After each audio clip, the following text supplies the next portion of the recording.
Hello, everybody. Ric Hearst is here. Hello, everybody. So sorry for the delay. Just a slight delay. Just one of those things, unfortunately. Thank you all for being so patient with Michael and now with me. I'm so happy to finally be here, though. It's so great to see Ric, right? We haven't seen each other in a while. Very long time, yes. Very long time, which is odd because I used to see you all the time.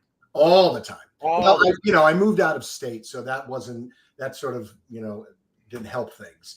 But, also being 8 years away from daytime, you kind of, it's a little tough to be able to catch up. But, I've been on the periphery kind of watching everybody else's, existence in the field. And it's been great, but it's awesome to be back.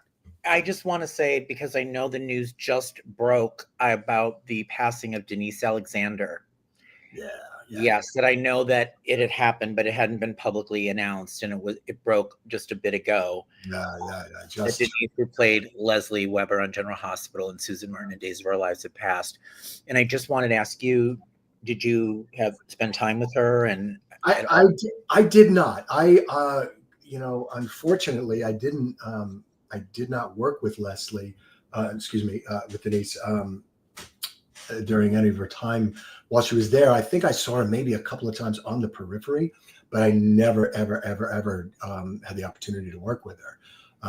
Just mostly from seeing her in other scenes. And I want to say, while I was there, I don't remember her being there because I was there pretty steady from 2002 to 2009. And then after that, I was on Bold and Beautiful until 9 to 11, I think, and then from 14 to 16 back on General Hospital. So, yeah, I don't think we ever crossed paths, but I knew of her. Yes, I had the most immense privilege because when Bill and Susan Seaforth Hayes received their Lifetime Achievement Award, the Daytime Emmys, I produced the piece for the Emmys. So we snuck in Robert Clary, who had back then, Denise Alexander, like all these people to do like testimonials to the camera that I did the interview with them. And Denise was wanting to do it so perfectly right. She loved Bill and Susan so much. Yeah. And it was just an amazing experience with her. And I remember because it was, what was that, 2016, like 8-9 years ago or something, like 10 years ago. Yeah, it would be 16, 17. Yeah. So it was lovely to spend that time with her, and she just loved them to death. And did you not play Scotty Banning on Days of Our Lives? Certainly did, yes, to the lovely Miss Susan Seaforth Hayes. Look at how fantastic she was. Isn't she amazing? I mean, it's not just to be nice. I mean, she's an anomaly. That's a picture of Dorian Gray right there. I mean, I remember when I first worked with Susan, she was, it was very much the anti-main to my character. And she just scooped me up and was so loving and so honest with me about what to expect, and she appreciated that at a young age. I was very professional about, my work and how I came about and doing anything, and I really cared.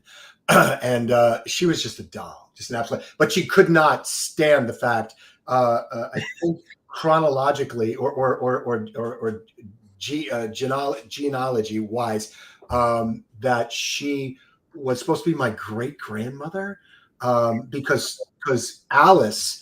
Frances was supposed to be my great grandmother, and so Susan was like, "Yeah, no, that's no. You can say whatever you want, but that's not what we're ever going to say between the two of us." And I was like, "I'm good. I would think that would be sort of weird too, because you don't seem like you almost don't seem like you'd be a grandmother, at this point." She was like, "Thank you," and that was it. So, did you meet Bill? Did you know Bill Hayes? I met Bill a few times. Yes, right, because you were kind of not there then.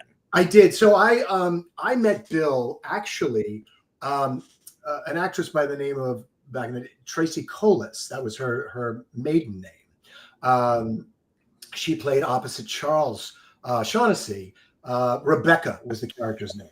And we had developed a friendship while I was there. Her and her then fiance and then husband, and me and my wife Donna, girlfriend then, became very, very close.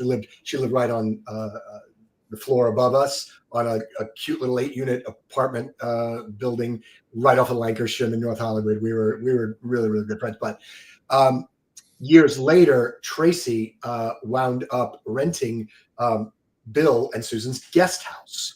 And she lived there for years because, first of all, it was so idyllic and beautiful and private. And she and Susan were extremely good friends. But that's when I had met Bill during that time. I never really met Bill because I wasn't there on days for that long of a time. We never crossed paths. But yeah, I mean, when he passed, I was like, that's one of those passings in daytime that is not only iconic, but his presence, when you saw him on camera, when you were in front of him, there just was nothing but this positivity and this warmth and this loving, giving nature about him that exuded him, just like his entire presence.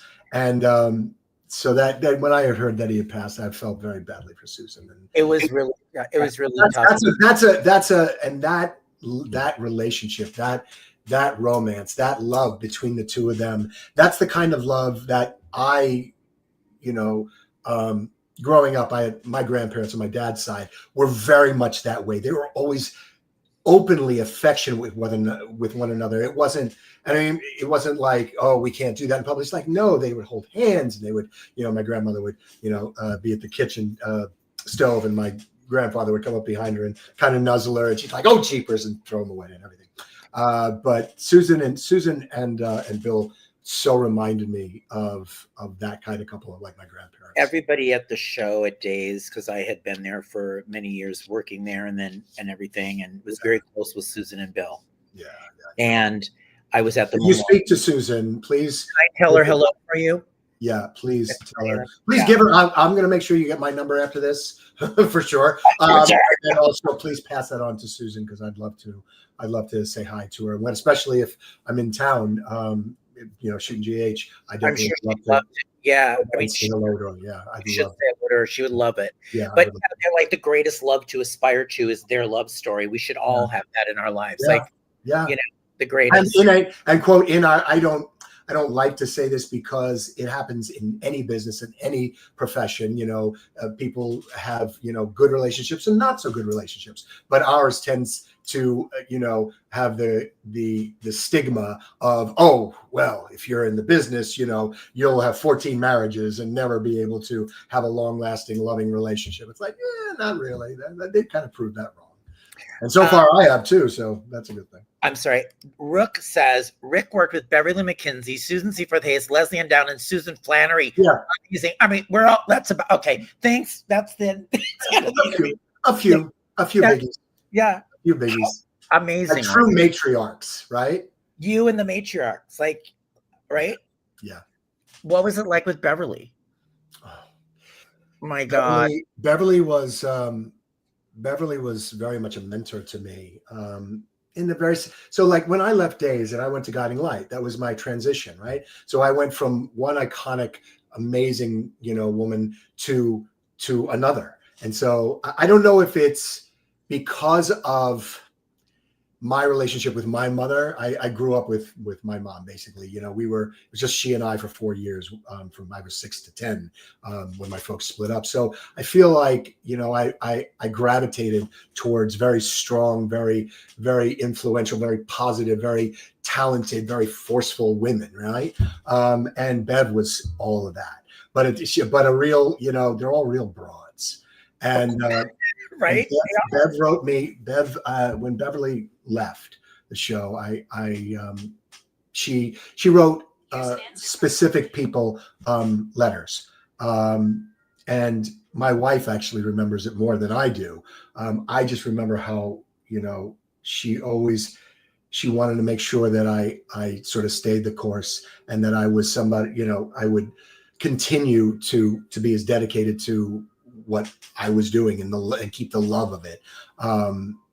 but remember always to keep your ego checked at the same time. Don't be a doormat, quote, but at the same time, stand for what you believe in. If it's in your heart and if it's in your soul, then, go forward with it. Take those risks and keep doing it, because that's who she was. She every time she came to set, she was beyond prepared. If you were a young actor, if you were any actor, but if you were a young actor and you didn't come to set, to rehearsal hall, back in the day when we actually got a chance to work through things, a few dozen times and set some stuff and then go up on set and camera blocking and dress and so on and so forth. If you didn't come with ideas and prepared and be off book, be able to, play, you were going to get it. You'd get swept to the wayside from her. Yeah. All day.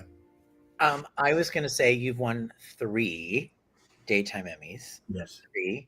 This was number 1. Oh God. 18th annual daytime Emmys, Ric Hearst. Yeah. And I remember this. I was rooting for you. I was like, oh, well, I got to give it to Alan-Michael. Like, oh man, you were wonderful. It was such an amazing moment. I don't know that I really knew what to expect. I was thrilled to be nominated at the time.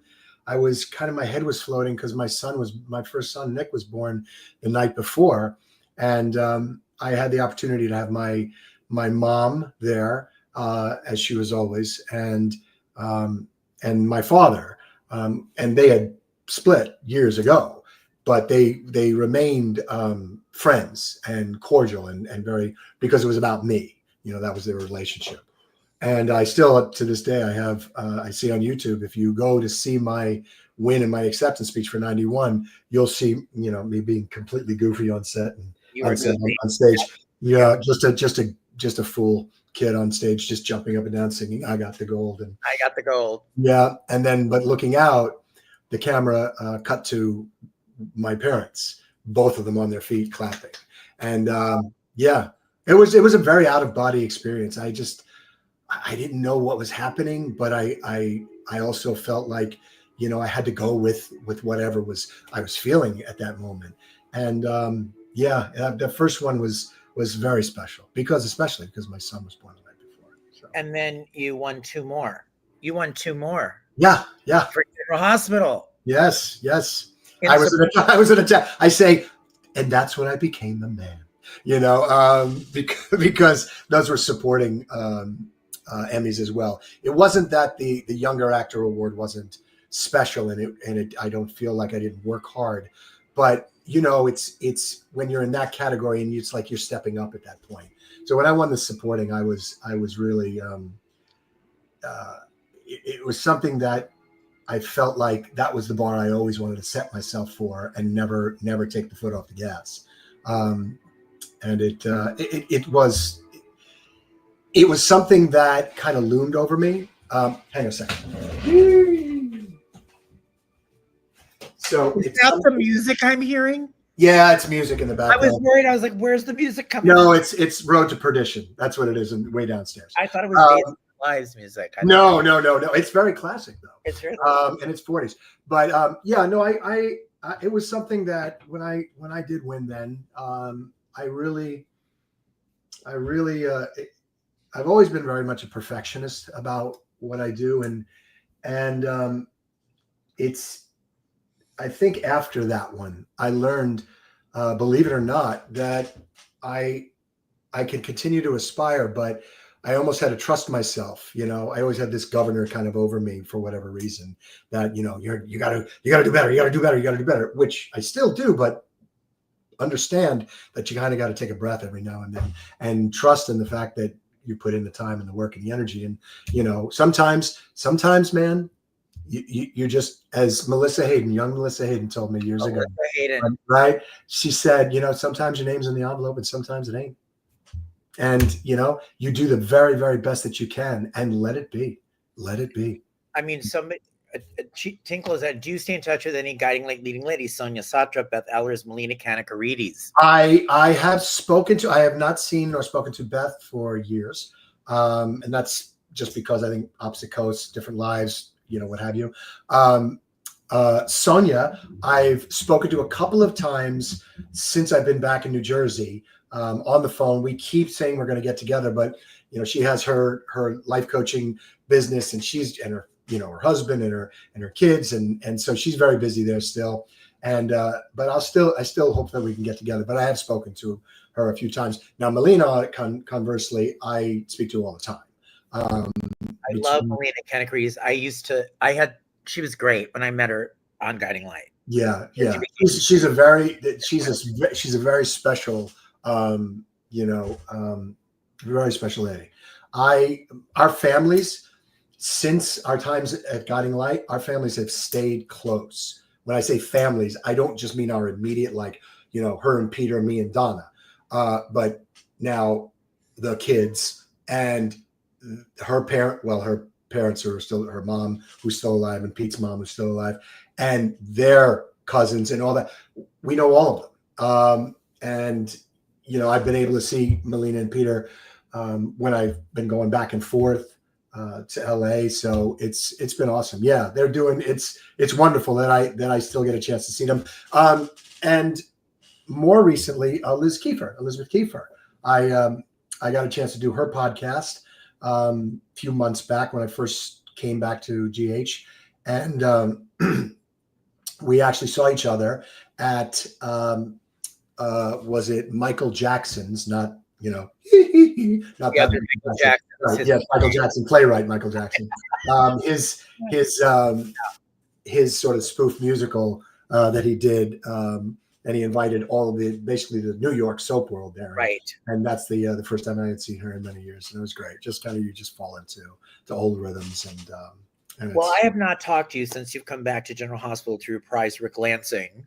And I think you started back in August of 2024. I know. It blows my mind. I'm coming up in I was like, wait, and I haven't talked to you, which is really, I was like, oh. So I was really glad we connected. You too. But what's it been like being back? And I kind of like Rick this time. Yeah, that's the general consensus has been very funny. Go on. I was kind of liking Rick this time because he's not completely an asshole. He's right. Kind of, but he is shades of asshole, right? Yes, you have to take. You can't throw away the past completely. Just the really heinous parts of it, which I'm glad. The thing in the drug. Yeah, all of that. It's very funny. Since my I've been working with Maura West. We recently did an appearance together. I want to say Here you are. There's the lovely. There she is. What a doll. What an absolute doll. Talk about tough ladies. Just an extraordinary actress. I admired her from afar from years when she was on World Turns, and I was on Guiding Light as well. But and Scotty as well. I knew Scotty, her husband. But yeah, it's very interesting. We were doing the appearance, and so many people were bringing up the past of Ric Lansing, and she had no idea to the depths. She was like, "Wait a minute, you did what?" And what? I'm like, "Yeah. Just la la la. Just put your fingers in your ears. You didn't hear that. It's not. This is then. This is now. That was then. Okay. We've moved on from that period. So it's nice to not have to, I guess, revisit that in a way that just causes characters to, dismiss and spit on him to where there's no relevance to the character anymore. You know what I mean? Mm-hmm. I feel like taking that and him even realizing of what he did, instead of trying to always justify it, he's sort of not embraced, but he's accepted who he is at his core and what he's willing to do, but knows now more so that there are lines. And that's been nice this time, because it seems that the writing team, some of which were around when I was, there from 02 to 09 and 14, 15, and 16, have taken into account. So, and it gives me the ability to play the more mischievous, the more opportunistic end of Ric Lansing, and at the same time, without making him such this tragic romantic, he still has things in him that are glimpses of humanity that I do get to express from time to time, underneath all of the assholery, as it were. So when they put you with Maura, were you not beyond excited? Like you were going to be? I was. I had done some scenes with Maura when I was there in 15 and 16, but it was more adversarial. And this time, I think they drew that line in the sand at the very beginning, where they established, again, this is the last time you and I were together. And, oh, that's right, your brother tried to have me killed and yada, yada, yada. But understand, the more they put us together, the more they understood that each character would understand where the other one was coming from, and that, hey, everybody does bad shit, but everybody's got a backstory that you have to be able to understand. So they're two baddies and two pariahs that get a chance to at least kind of wink and nod at one another and go, I know you. But at the same time, they can walk down the same path with each other and always be aware enough of each other and still enjoy one another at the same time. Make strange bedfellows, as it were. Right. Now, doesn't he truly love Elizabeth? Yes. That's without a doubt. Yeah. He's always been the deep, true love of his life. Romance. When I say love of his life, it's the first time he ever allowed himself to be somebody he had always maybe wanted to be, and to look at somebody who could, at that time when they first met, be his savior, right?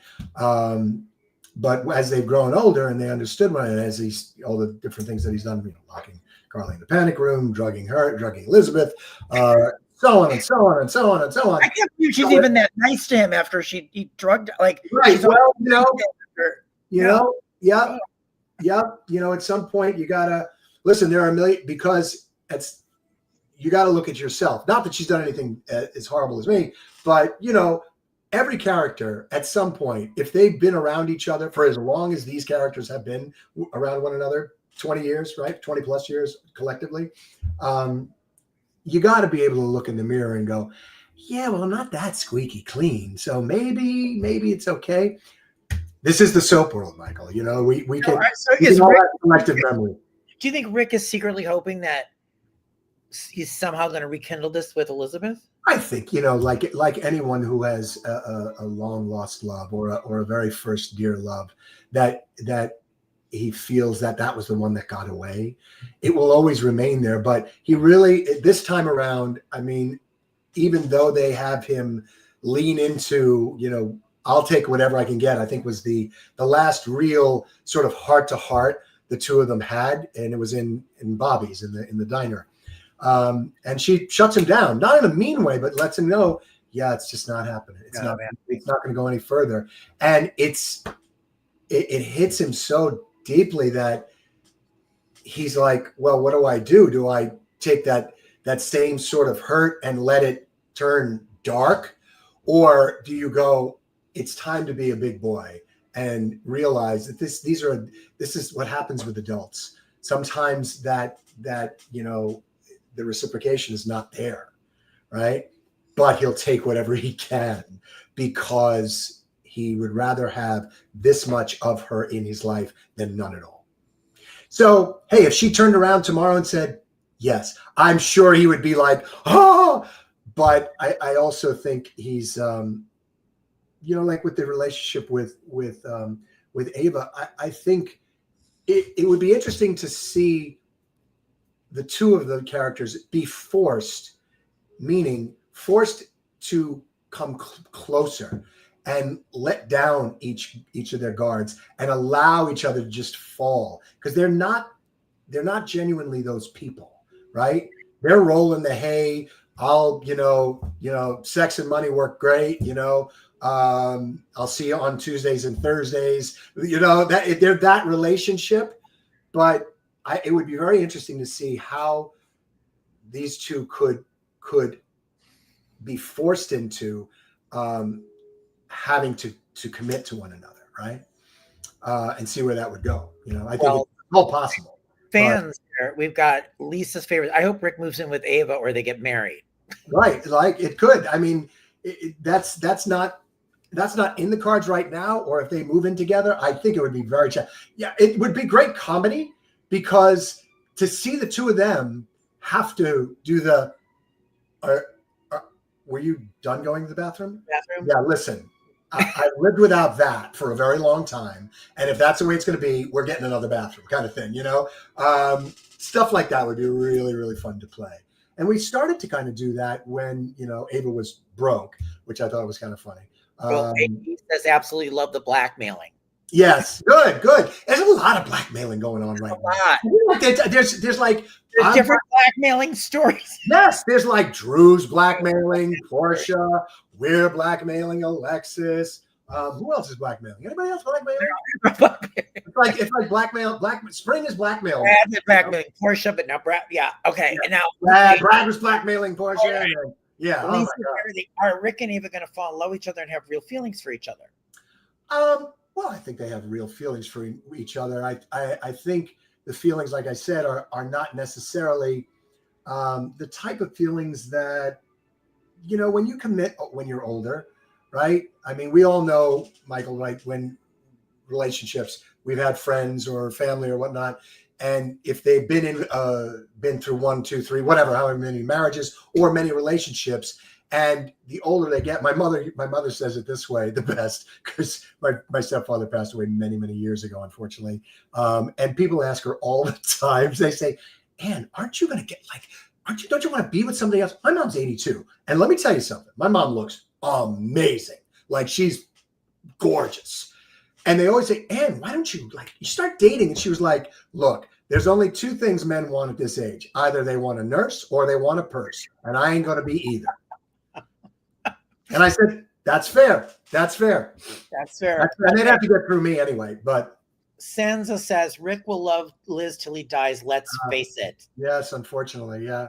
Fortunately or unfortunately, it's a great torture for him, right? To always see her with somebody else, right? Because, and here's the other thing about kind of where it is with the story, and I have to remember it because they have me leaning into always finding opportunities to be near her, be her friend, which I am her friend, but I'm also, we have that kind of relationship with one another. She keeps the door open in that way. I always hope for more. But the interesting thing is, she says, I'm not ready to have a relationship with anybody. Lucky comes back into town. All of a sudden, oh, she's seeing Lucky. I'm like, so was it anybody or was it just me? Yeah. So I figure, hey, door's open for him. She can change her mind. Now, Stephen mocked was Trevor Lansing, your dad. Yes, he was. How was that? Daddy mocked. He's such a force. Stephen is Stephen's great because, coming from, his background, a theater background, a very serious background. He came from, doing the man, he did Man for All Seasons, for God's sakes. He's very serious stage and screen actor, but very, very committed, very, very method. Maurice loved him. And he was the perfect foil for me as a father who sort of instilled that poison in his son, the epitome of, the sins of the father get to be, taken by the son. It was so perfectly cast that way. I mean, he was a lot gruffer than I thought Trevor would be. I thought Trevor was going to be a little bit more of a polish. He was sort of that perfect blend of mobster and educated, like the educated mobster, right? So I loved playing off of him. I mean, the one thing that's been weird to me is Ric Lansing has not shared hardly at all any scenes with his half brother, Sonny. Yeah. The question is, ask Rick what it's like working with the King of Dayton, Maurice Bernard. I loved the Rick and Sonny dynamic, and I'm just kind of puzzled. I don't. I think so. To that, I feel like again, this is my only speculation. You know, Bob Guza, when he was the head writer, Bob had and Chuck, but Bob very much so, had a unique perspective on Sonny, on the character of Sonny. And as a result, when I was there and he was writing for Maurice and I, he really gleaned off of that whole Godfather, you know, from one minute I could be Tom Hagen, the next minute I could be Fredo, next minute I could be, you know, never Sonny, obviously. The next minute I could be, you know, not necessarily Michael either. I was always going to be that also ran brother. And I think he wrote that dynamic so well. And, you know, I took it to the levels that I wanted to take it as well. And he you know, he even complimented me at one point at the last Emmy, the last Emmy that I won. And we were at the award show, and he leaned into me and he says, you've done so much with this character, really. You've taken it, you know, like so much further than, you know, I could have imagined. He says, but you know, he was very complimentary to me. He was really very nice. And it's a tough role to play out. And when the two of us, when Mo and I get together, we play that history regardless. And I think I don't know why we haven't shared more. Maybe it's just different direction at this particular point in terms of where his story has to be and where I'm placed, you know, but I welcome it. I said the same thing to Steve. Like Steve and I have had one set of scenes one day. Right. I kind of feel like you're in this other group story, right? And it's not crossing, and especially with the Kristina, Molly thing. Like there's just some. There's a rich. Yeah, I agree with you on that. And who knows? Yeah. Who knows if through what we're doing right now, it doesn't, you know, open up in that way. But I would hope, again, what I said before about the sins of the father, you have two brothers, the Cain and Abel, right? That still genuinely have this deep level of animosity for each other and hate for one another. But at the same time, they have this weird attraction that where they've got to be near each other. You know, when they're together, they just have to go at it, right?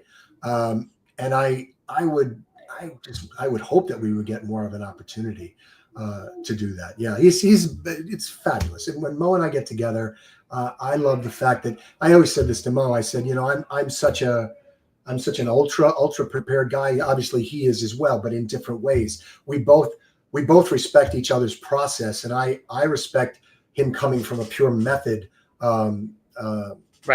approach. And I've studied that, and I've studied a lot of other methods, and I sort of have incorporated that. But I'm also very much a rhythm guy.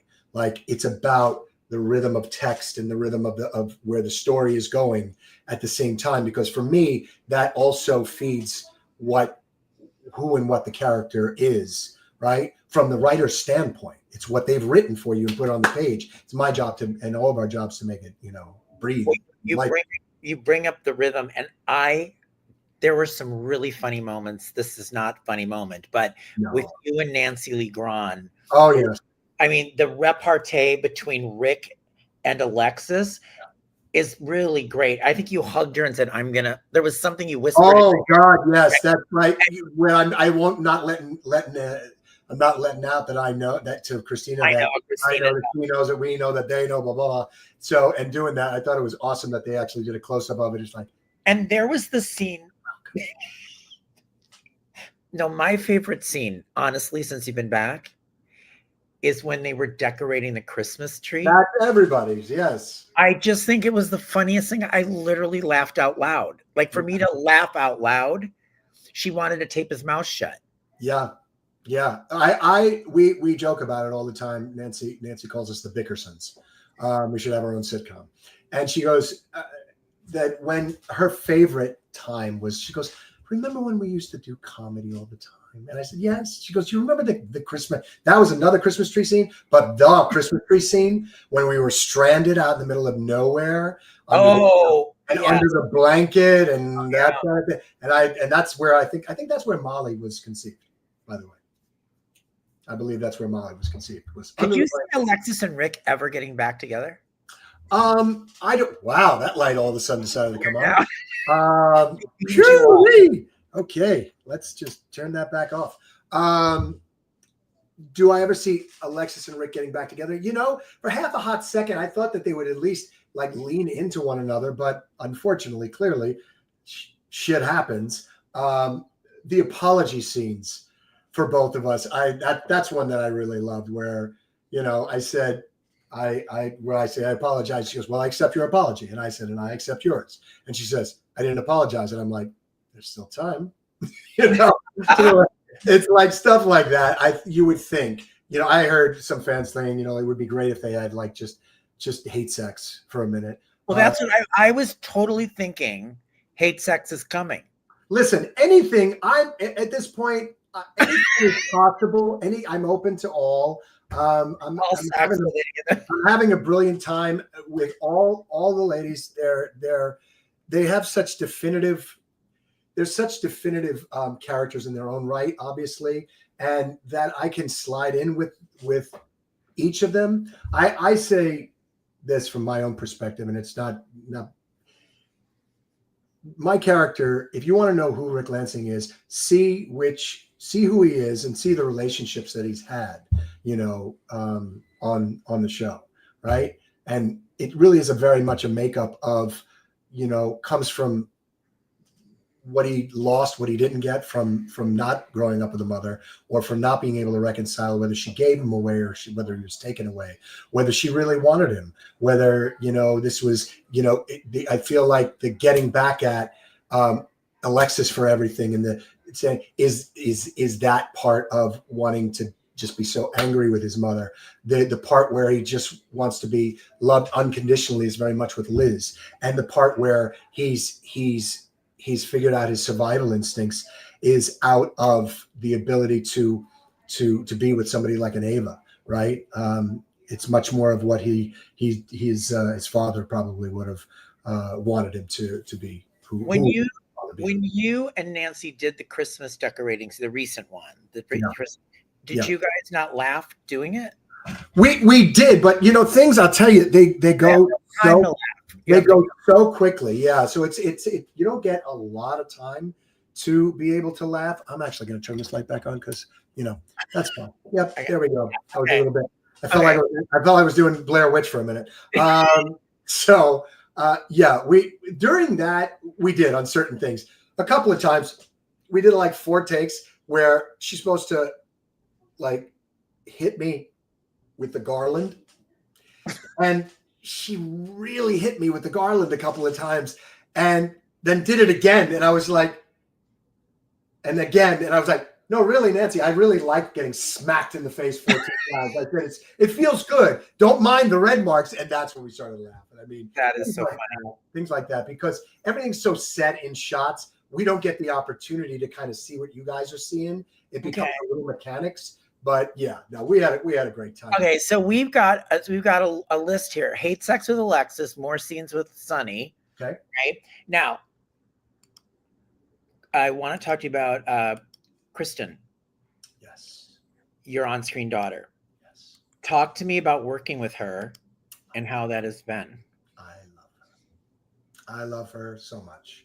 When you come in and you've worked with another actress who's established a role as such a close in a close personal relationship as father to daughter.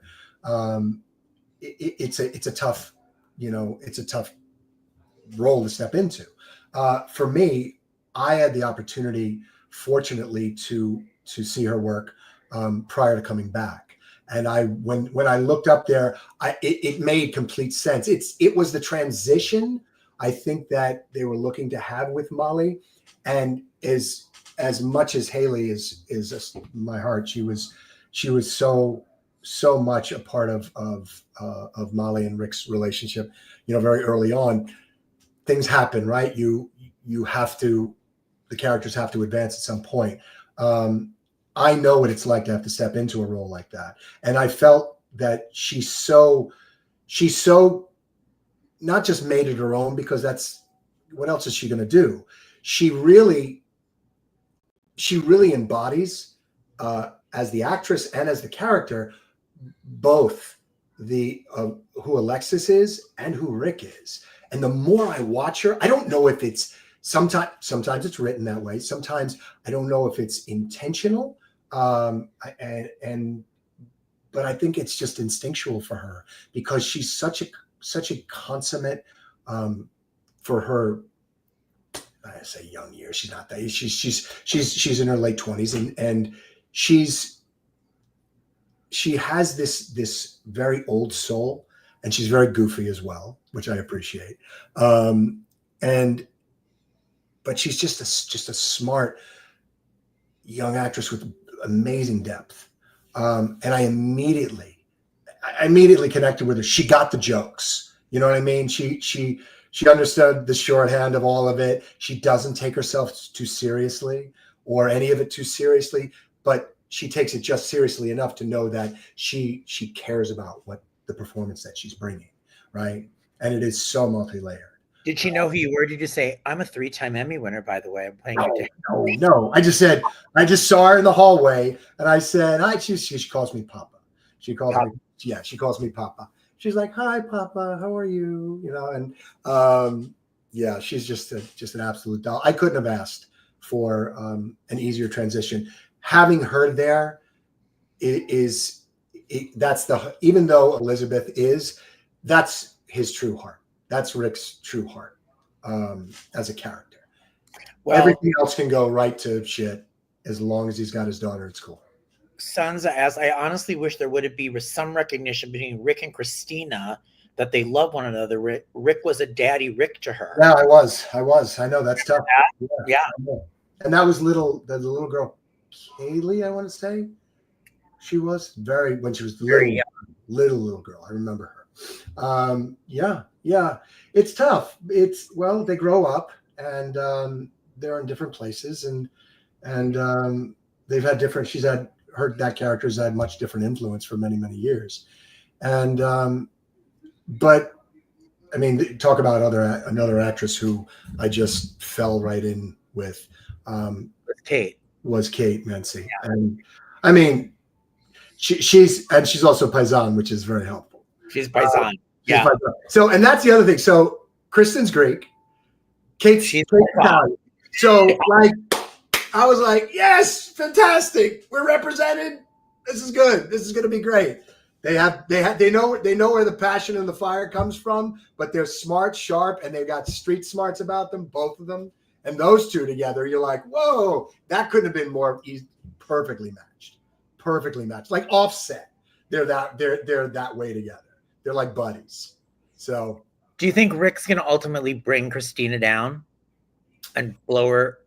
Would he do that? I think he would. I think he would love to. I think he really would love to because of so many. Obviously, the main reason is because he feels like she always gets the free pass. The character Kristina always gets the free pass, and Molly's always had to work 10 times as hard. Well, who's that like? Molly has to work harder. Sonny shoots, kills people, whatever, for years and years, walks scot-free. And that's the part that he can't let go. So in Kristina, he totally sees Sonny. And by what Alexis has always done with Sonny, it's that same protection.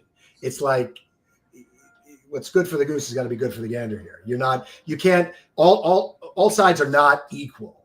And so I feel like he wants to, but the thing that's keeping him, obviously, is the idea that Molly could find out. You know, he gets moments where he'd like to and then he wouldn't, right? It all depends upon how the wind's blowing for him. It's so complicated now. It's so complicated. To be seen, yeah, you know? I mean, It can't go on, you know, the extortion can't go on forever. There's got to be a break. Somebody's going to find out, and the minute a secret in a soap gets out to one person or anybody, and it goes from one person to the next, and then it just slowly devolves. The one person it's going to be really challenging for, I would say, and devastating on all ends would be Molly. Yeah. David says, do you guys think that because Kristina sabotaged the wrong vehicle, she might be thinking to herself, if you don't succeed, try and kill Ava again? That's, I think, what Ava and what Ric think. I think they feel that way, absolutely. And it's not because it's a one-off. You know, she's had history there. So, and that's the other thing I do like. Everybody's got their argument this time. Many times, you know, before, if I was, sorry, my nose running. I keep doing it. I'm not doing it. Before, it tend to happen where one side has all of the cards in the argument, right? The other side really has no leg to stand on, but they would have to, you know, as characters, we have to justify and we have to find our way through and have our own reasons. This time I feel like everybody's got, you know, a good anchor. Like Ava is owed that money because she got it taken away from her. That was from a settlement from Nicholas. So everybody got an angle, right? Yeah, that's deserved. Me, hey, I know you went after Ava, but you almost killed me and you almost killed Elizabeth. Two things, not good, right? So he's got something to stand on, and the fact that, you know, she's always gets away with everything, and she continually does, right? I don't think when we had the trial, I really feel like we tried to play out that, from my standpoint, I really wanted to try to play out the fact that this is not something, it's not a vindictive thing that Ric looks to do, you know, with Kristina. It's lessons that have to be learned, and truth. It was about the truth. And that's the one thing in that whole summation that I did, I remember, where I actually said, you know, Ava's done this, Ava's done that. She's admitted she's done all of that. But that's not what we're talking about now. We're talking about this instance. Did she actually push somebody out the window? No, she did not. Did she trip and fall? Yes, she did. Was it an accident? Yes. Was it tragic? Yes. But it was not a crime. And that felt so good to have that multifaceted and that layered reasoning for, you know, going after somebody. Is the legalese easy for you? No, it's not. I take that back. It's not that it's easy for me. I look at it as I enjoy it because it's such a challenge to make the passage of so many words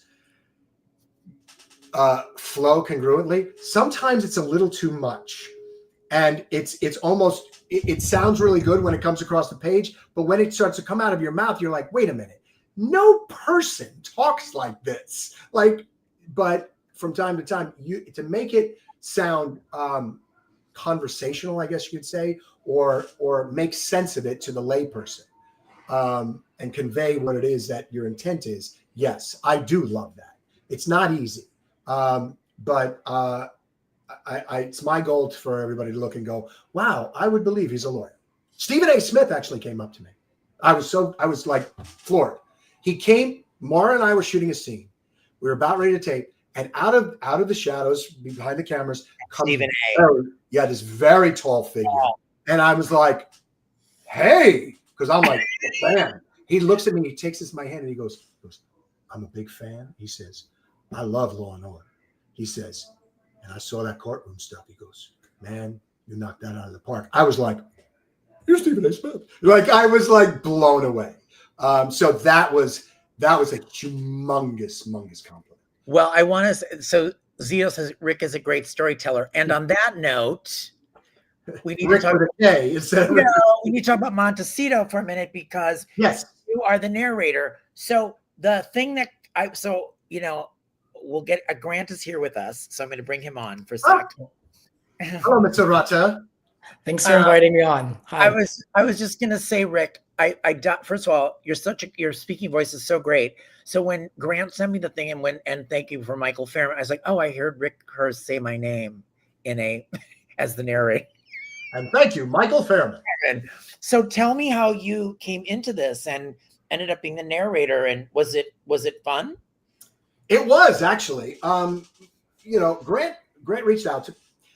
So Alan Locker and Grant are friends and close, and Alan had reached out to me and he says, "Hey, I have a dear friend of mine that you know, Grant Rutter. He worked on Bold and Beautiful some time ago, and he's written a an online, not online, but basically a radio, you could call it, soap opera. And I was like, oh, that's cool. And he says, and he would like for you to voice it. I was like, I've done very little voiceover, but the opportunity to do something like that, I was like, cool, great. And Grant had laid it all out to me that it was very much a throwback, the same kind of storytelling that they did with the CBS promos back in the early 2000s, Grant? Yeah, early 2000s, like the Curtis. Watch out, Victoria. With a little tongue in cheek, but a little, a little mischievous, a little, and I was like, I was all in for it. So yeah, it was a blast. It was an absolute blast. So how did Rick do? Oh, Rick, I say that he is like the glue that holds it together. Like it just really like made the show pop and brought the production value where it needed to be. And I mean, I could recite every line of dialogue. We have used it to promote the show. Some of the names, Grant, the names. Bethany Gina Below, right? Yeah. Which was I think it was M. Ryland. Yeah, M. Ryland was on the show. I'm sorry. Bethany Gina Roman Quinn. That was it. I will say that was one I was not very happy to say. I think that was the one that you said was a Catholic name, or like it had to be. Yeah, confirmation name. Yeah, exactly. Yeah, we had a good time with the names. We had fun with it. I mean, again, it was a little playful. The show is, it's not a joke, but we wanted to kind of play into it, lean into these promos. One of my favorite lines that Rick says is, "Oh, Bethany Gina, if you only knew." Yeah, I heard that. Yeah. So, I did take a page from Clarence on that one because that was very much reminiscent of that. So had you done a lot? You had not done a lot of voiceover work, Rick? No, I've wanted to do a lot of voiceover. The challenge with voicing now, as you probably are both aware, is that a lot of AI is being implemented instead of actual actors. But in my opinion, look, I've heard AI. Yeah, it's pretty freakish and spot on, but the intonation, like to have Grant tell me, this is the tone I'm looking for, or, kind of, he could bring up like a specific character or like maybe this storyline, maybe from this particular show. And the AI can't do that, right? Then it's not going to hear you in that way and be able to, hopefully not, be able to process that. It's much more personal, and I love it. I absolutely love it. I'd love to do more. So Rick, it just made sense. 2 and 3 and 4 and 5. I mean, it made so much sense to have Rick do this. I mean, the voice. I mean, he's been on every soap opera, it seems, that has existed in my lifetime anyway. So it's like, why not try and see if he's down? And I'm grateful he was down. We got on the phone. I think it really helps set the tone of it. Every time I listen to an episode, is Rick's narrating. I think it's a really great ingredient of an audio soap, especially doing this throwback amalgamation of now to that, I thought it really worked. Rick, Grant and I did the Inside Salem Days of Our Lives podcast together for over a year for NBC. So we were producers. I hosted it. Grant and we worked for a long time on it together, very hard, very, very hard. So I know from what we tried to build and do together, we always tried to level it up. And I really felt that this leveled it up, when I heard kind of the sound of it and everything, right? Didn't you feel it was, Well, yeah, I mean, you've got a moment. Are you leaving? No, I'm not. I just had to go to my door. My mom's dog is right down here, and she snuck in. So that's why the door's on. I didn't want to get any background noise. I think to do just to do the soap, in radio format like that. I keep saying radio. I'm showing my age. You know what I mean? To do it just without the throwback of the setup. People love to hear that, right? We want to hear the coming attractions of things, right?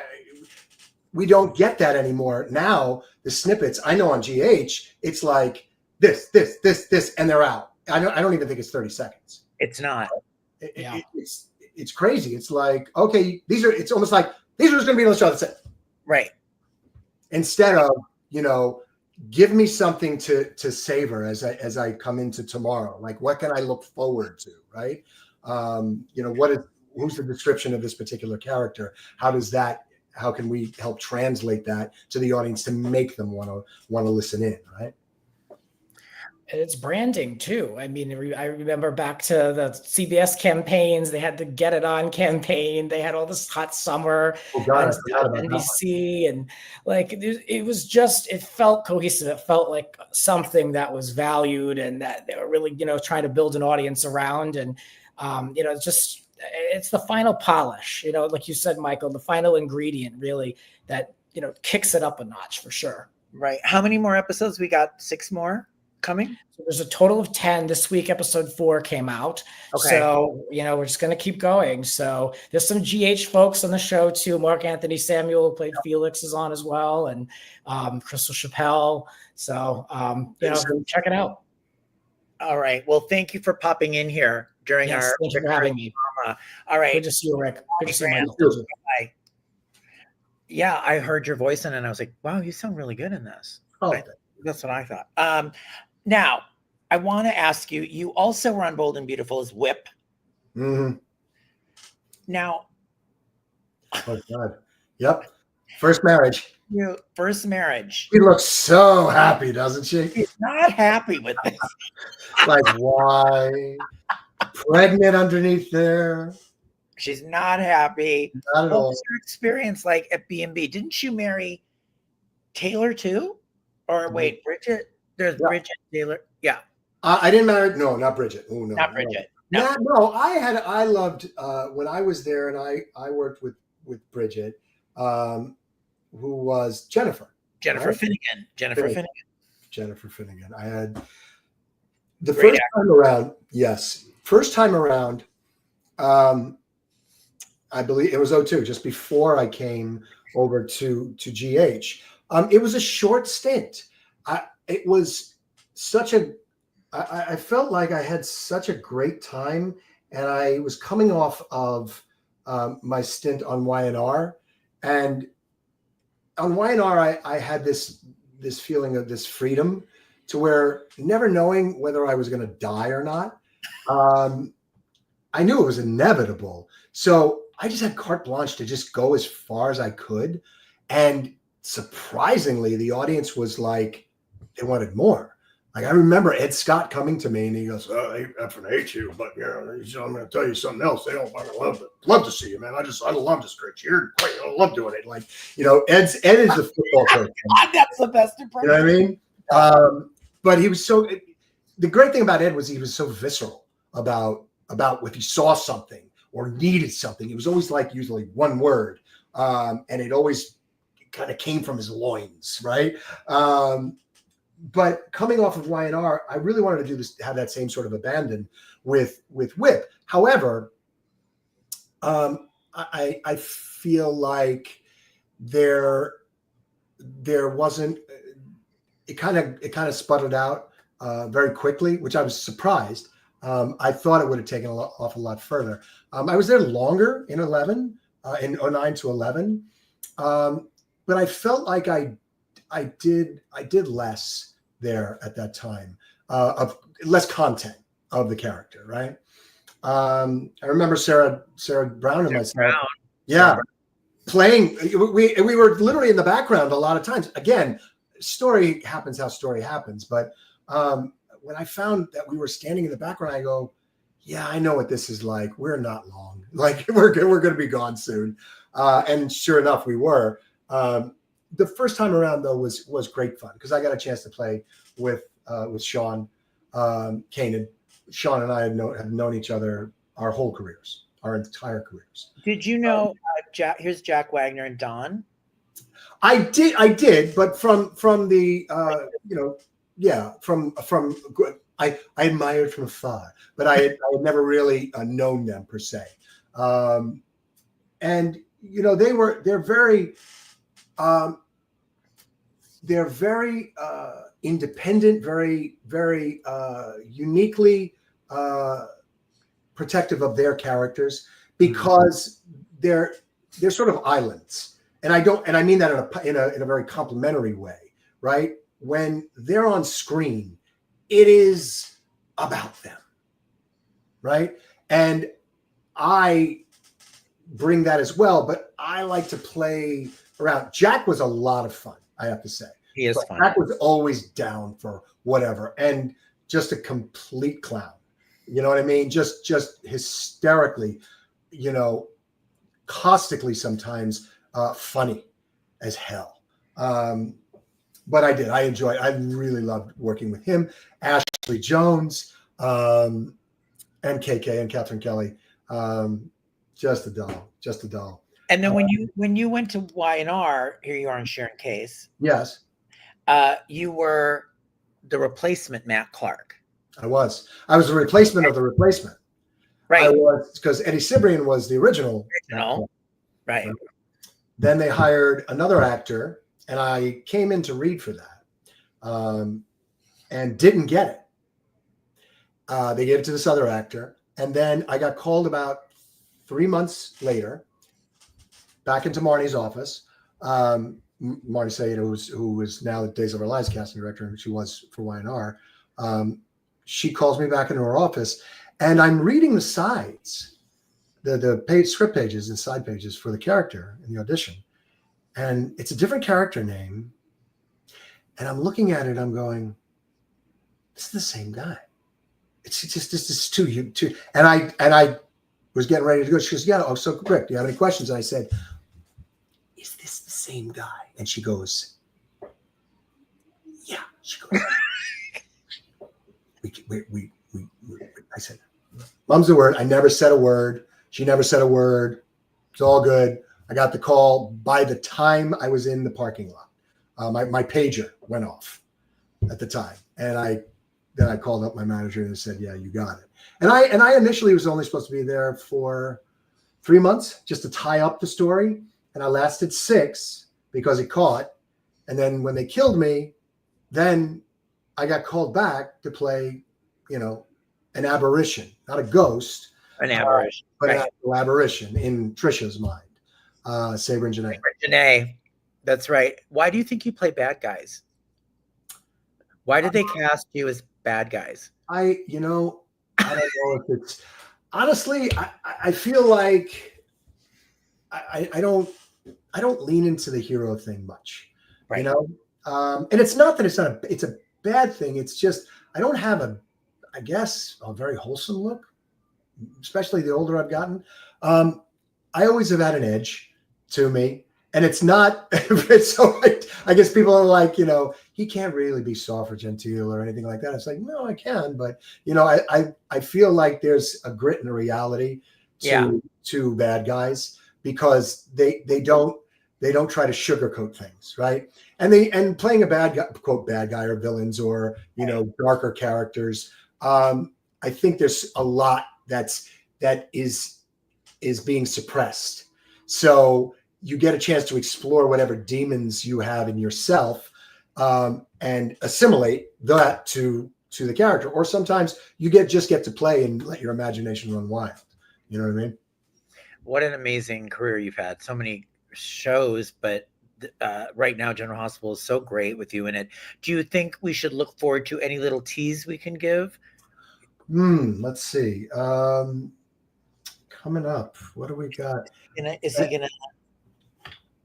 I'm utilized in a way. I wind up being partnered up with a few characters in the show that you normally wouldn't have figured that they would be partnered up with, and where I almost become at times the voice of reason. Let's just put it that way. Interesting. Okay. On that, but that's about what I got there. All right. Okay. That's cool. But where the relationships all kind of go, whether he'll continue forward with Ava, and that turns into something even more, or something pushes him into doing the two of them to come together more, whether he continues to hope for Liz, or has a power outage with Alexis and That's All right, to the left. it's time to get busy. You know, who knows? Yeah, I love it. I love it. Thank you, Ric, so much. Thank you, guys, and thank you, Michael, for being patient. Thank My you for being apologies again for getting on so late, and thank you guys all for continuing to watch. Thank you, Michael, for being such a great support and such a wonderful emissary of the medium for so many years. We all love you. Thank you, Ric. Okay, watch Ric weekdays on General Hospital on ABC and streaming on Hulu. Okay, bye, everybody. Thank you for being with us.